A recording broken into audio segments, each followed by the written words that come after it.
የሰራዊቱን ጥያቄዎች ለፖለቲካ ፍጆታ ለማዋል የሚጥሩ ኃይሎች መኖራቸውን ህወሓት አስታወቀ።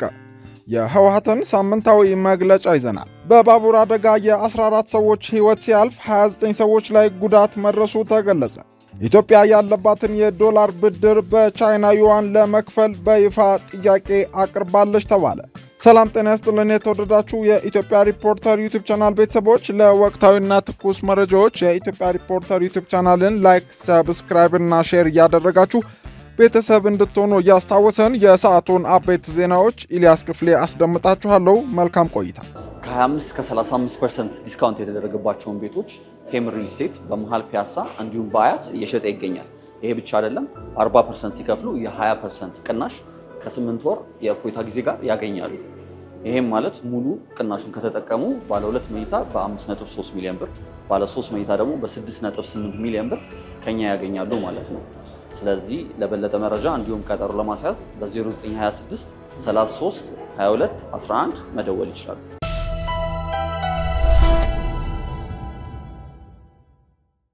በባቡር አደጋ የ14 ሰዎች ሕይወት ሲያልፍ 29 ሰዎች ላይ ጉዳት መድረሱ ተገለጸ። ከድሬዳዋ ከተማ መነሻውን አድርጓል የተባለ ባቡር በሶማሌ ክልል በደረሰበት አደጋ 14 ሰዎች ሲሞቱ 29 ሰዎች ላይ ከባድና ቀላል አደጋ ደርሷል ተብሏል። ይህ ዘገባ እስከወጣበት ጊዜ ድረስ በከተማ አስተዳደሩና በሶማሌ ክልል ኮሚኒኬሽን በኩል ይፋዊ መረጃ የሌለ ቢሆንም የድሬዳዋ ከተማ አስተዳደር የቴሌቪዥን ጣቢያ እንደዘገበው ከደወሌ መነሻውን አድርጎ ወደ ድሬዳዋ በመጓዝ ላይ የነበረ የህዝብ ማመላለሻ ባቡር ትላንት ሌሊት 8 ሰዓት አካባቢ በሶማሌ ክልል ሺኒሌ ወረዳ በደረሰበት አደጋ 14 ሰዎች መሞታቸውንና 29 ሰዎች ላይ ደግሞ ከባድና ቀላል የአካል ጉዳት ደርሷል ብሏል። የአደጋውን መንስኤ በተመለከተ ዘገባው ያለው ነገር የለም። በአደጋው ከባድ ጉዳት የደረሰባቸው ሰዎች በሺኒሌ ሆስፒታል ሕክምና እያገኙ እንደሆነና የአደጋው መንስኤ በመጣራት ላይ እንደሆነም ከወረዳው የተገኘ መረጃ ያመለክታል። ኢትዮጵያ ያለባትን የዶላር ብድር በቻይና ዩዋን ለመክፈል በይፋ ጥያቄ ማቅረቧ ተገለጸ። የኢትዮጵያ መንግስት ከቻይና የተበደረውን በቢሊዮን ዶላር የሚቆጠር ገንዘብ የተወሰነውን በቻይና መንግስት መገበያያ ዩዋን ለመክፈል ንግግር መጀመሯን የብሔራዊ ባንክ ነው ይፋ ያደረገው።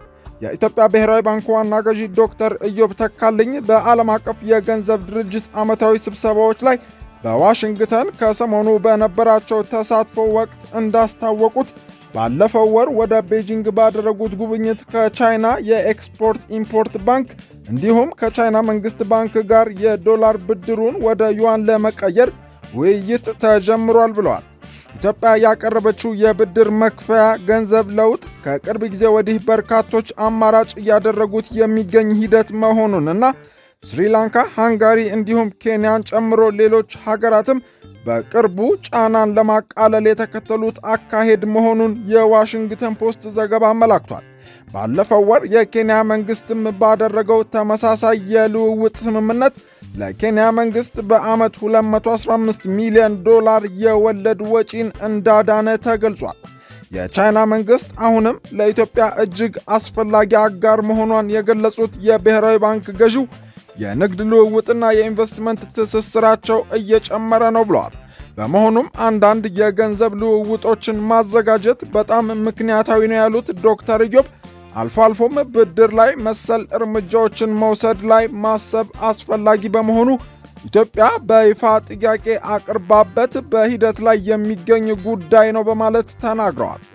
ዓለም ላይ የዶላር ዕዳ ገበያዎች የበላይ ሆነው ቢቀጥሉም ከቅርብ ጊዜ ወዲህ የቻይና ዩዋን በዓለም አቀፍ ንግድ ውስጥ እያደገ የሚገኝ ሚና እየተጫወተ ሲሆን ይህም ቻይና በዓለም አቀፍ ደረጃ የመገበያያ ገንዘቧን ለማሳደግ የሚደግፋት በመሆኑ ከአሜሪካ የንግድ ፖሊሲዎችና በዶላር ከሚሰሩ ባለሀብቶች ላይ ስጋትና ጥርጣሬ የሚፈጥር እንደሆነም ባለሙያዎች ያስረዳሉ።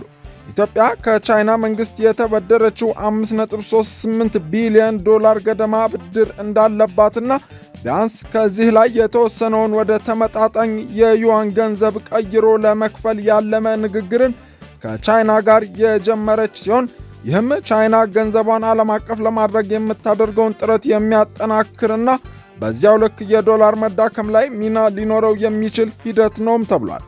ኢትዮጵያ፣ ብራዚል፣ ሩሲያ፣ ህንድ፣ ቻይና እና ደቡብ አፍሪካን ጨምሮ 10 ሀገራትን ያቀፈው የብሪክስ አባል ስትሆን ቡድኑ ቀደም ሲል ዲዶላራይዜሽን በሚል ከዶላር ውጭ ያሉ የሀገራት መገበያያዎችን የሚያጠናክርና በአሜሪካ ዶላር ላይ ጥገኝነትን ለመቀነስ ያለመ እንቅስቃሴ የጀመረ ሲሆን የዩናይትድ ስቴትስ ፕሬዝዳንት ዶናልድ ትራምፕም ከዚህ ቀደም የበቀል እርምጃዎችን፣ ማስፈራሪያና ትችቶችን ሲሰነዝሩ ይታወሳል። የኢትዮጵያ መንግስት ምን ያህል ዕዳውን በዩዋን ቀይሮ ብድሩን እንደሚመልስ ተጠይቀው መጠኑን ከመግለጽ የተቆጠቡት የብሔራዊ ባንክ ዋና ገዢ ውይይቱ ገና በጅምር ምዕራፍ ላይ የሚገኝ በመሆኑ እኛም በውይይት ጉዳዩን ለማየት እየጠበቅን ነው ብለዋል። ከቻይና ከፍተኛ የውጭ ዕዳ ያለባቸው የአፍሪካ ሀገራት በጣት የሚቆጠሩ ናቸው ያለው IMF ደግሞ እንደዚህ አይነት ስምምነቶች አዎንታዊ ሊሆኑ ይችላሉ ሲል ገልጿል።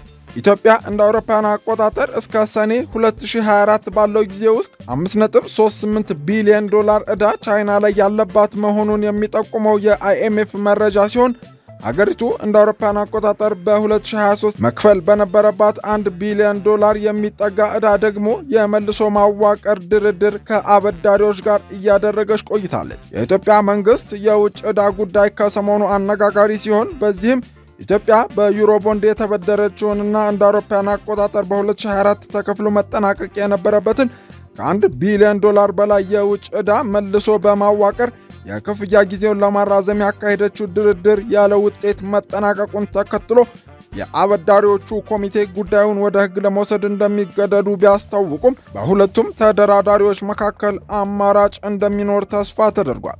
የብሔራዊ ባንክ ገዢው ዶክተር ኢዮብ ኢትዮጵያ ይህንን ምዕራፍ ለመዝጋትና ወደ ሌላ ለመሸጋገር ፍላጎት አላት ብለው ኢትዮጵያ የ130 ሚሊዮን ሰዎች ሀገር እንደመሆኗ መጠን እምቅ አቅም በመኖሩ ተጨማሪ ቦንዶች ሊያስፈልጉ የሚችሉበት ሁኔታን በማገናዘብ አበዳሪዎች የወደፊቱንም ታሳቢ ሊያደርጉ ይገባል ብለዋል።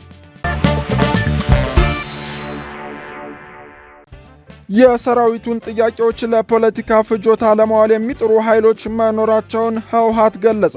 ከወራት በፊት በብሔራዊ ምርጫ ቦርድ ከፖለቲካ ፓርቲነት የተሰረዘው ህወሓት ባወጣው ሳምንታዊ መግለጫው የትግራይ ኃይሎች ያቀረቧቸውን ጥያቄዎች መሰረታዊና ፍትሐዊ መሆናቸውን በመግለጽ ነገር ግን ጥያቄው የቀረበበትን መንገድ የቅርብና የሩቅ ጠላቶች ለፖለቲካ ፍጆታ ሊጠቀሙበት ሲንቀሳቀሱ ተስተውለዋል ብሏል። ሰራዊቱም መሰል እንቅስቃሴዎች መኖራቸውን ተገንዝቦ ጥያቄዎቹን ተቋማዊ በሆነ አግባብ ማቅረብ መቀጠሉን በመጥቀስ አሞካሽቶ ሰራዊቱ ባለፈው ሳምንት ለተከታታይ ቀናት ባካሄደው ሰልፍ የትራንስፖርት እንቅስቃሴ ላይ መስተጓጎል መፍጠሩን ተከትሎ ይቅርታ መጠየቁ ህዝባዊነቱን የሚያሳይ ነው ሲልም አድንቋል። ሰራዊቱ ካቀረባቸው ጥያቄዎች መካከል ተገቢውን ክብር የማግኘት ጥያቄ መሰረታዊ መሆኑን የገለጸው ህወሓት ሆኖም የክልሉን ሰላም ለማወክ የህዝቡን አንድነት ለመሸርሸር እንዲሁም ለመግዛት ያለሙ ኃይሎችና ተላላኪዎቻቸውን ተማምነው የሚንቀሳቀሱ ኃይሎች የከፈቱትን የሰራዊቱንና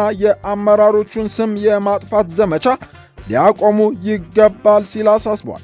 በተደራጀ መልኩ የሰራዊቱን ስም የሚያጠለሹ አካላት ላይም የሚመለከተው አካል ህጋዊ እርምጃ እንዲወስድ የጠየቀ ሲሆን ከዚህም በተጨማሪ በጦርነቱ የተፈናቀሉ ወገኖች ያሉበት ሁኔታ አሳሳቢ ነው ሲል የገለጸው ድርጅቱ ተፈናቃዮችንም ሆነ የክልሉን ግዛታዊ አንድነት ለማስመለስ አንድነትን ማጠናከር ይገባል ሲል አመላክቷል። የህዝቡን አንድነት ለመሸርሸር በተደራጀ መንገድ ይንቀሳቀሳሉ ያላቸው ባንዳዎችና ተላላኪዎች ሲል የጠራቸውን አካላት ነገር ግን በስም ያልጠቀሳቸው ሲሆን እንቅስቃሴያቸውን ለመግታት እንደሚሰራ አክሎ ገልጿል። ባለፈው ሳምንት የትግራይ ኃይሎች ያካሄዱትን ሰልፍ በሚመለከት ከ2 ቀናት በፊት የጋራ መግለጫ የሰጡት የሰራዊቱ ተወካዮች ሰራዊቱ ጥያቄዎቹን ተቋማዊ መዋቅርን ተከትሎ ማቅረብ የነበረበት ቢሆንም ሰልፍ ከመውጣት በተጨማሪ መንገድ በመዝጋት ወታደራዊ ስነ ስርዓትን ያልተከተለ ተግባር የፈጸሙ አባላቱን ኮንኗል ብለዋል። የሰራዊቱ ጥያቄ ተገቢነት ያለው ቢሆንም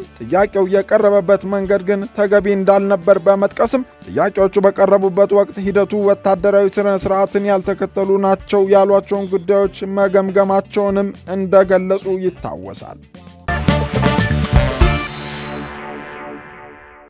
የተወደዳችሁ የኢትዮጵያ ሪፖርተር ዩቲዩብ ቻናል ቤተሰቦች ለወቅታዊና ትኩስ መረጃዎች የኢትዮጵያ ሪፖርተር ዩቲዩብ ቻናል ቤተሰብ በመሆን ላይክ፣ ሰብስክራይብ እና ሼር እንድታደርጉ በድጋሚ እናስታውሳለን። የሰዓቱ ዜናዎቻችን ያደመጣችኋቸውን ይመስሉ ነበር። መልካም ጊዜ